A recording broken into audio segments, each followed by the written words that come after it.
Welcome to ఫైడే media. Andhra Pradesh రాజకీయాలు చాలా రసవత్తరంగా సాగుతున్నాయి. ప్రధాన పార్టీలైనటువంటి తెలుగుదేశం, జనసేన పార్టీలు వైఎస్ఆర్సీపీని మరియు దాని అధినేత అయినటువంటి జగన్మోహన్ రెడ్డి మీద విమర్శల స్థాయిని తగ్గించినప్పటికీ ఆవిడ చెల్లి అయినటువంటి షర్మిల గారు మాత్రం విమర్శల దాడిని రోజు రోజుకి పెంచుతున్నారు. ఆ ట్వీట్ సారాంశం ఏంటంటే, అయ్యా జగన్మోహన్ రెడ్డి గారు, మీరు అసెంబ్లీకి ఎగనామం పెట్టి మీరు మీడియా ముందు ఎంత వచ్చి మాట్లాడినా, ఎన్ని ప్రెస్ మీట్ పెట్టినా ఉపయోగం లేదు.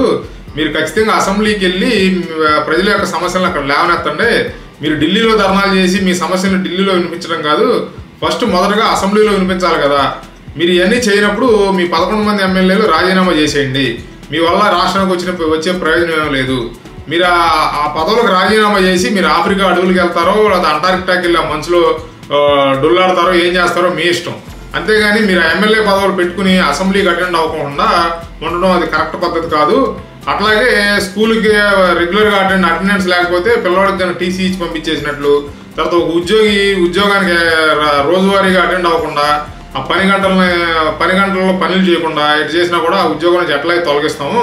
మీరు అసెంబ్లీకి వెళ్ళట్లేదు కాబట్టి ఆ ఎమ్మెల్యే పదవి కూడా రాజీనామా చేసేయండి అని చెప్పి ఆవిడ చాలా హాట్ కామెంట్స్ చేశారని చెప్పాలి. ఇప్పుడు పరిస్థితి చూస్తుంటే షర్మిల గారు జగన్మోహన్ రెడ్డి గారిని అంత తేలిక వదిలేలాగా ఏం కనపట్లేదు. నిత్యం ఆయన ప్రశ్నిస్తూనే ఉంటున్నారు. చూద్దాం రాబోయే రోజుల్లో వీళ్ళ రాజకీయాలు ఎటు వెళ్తాయనో చూద్దాం. Thanks for watching. Please like, share and subscribe.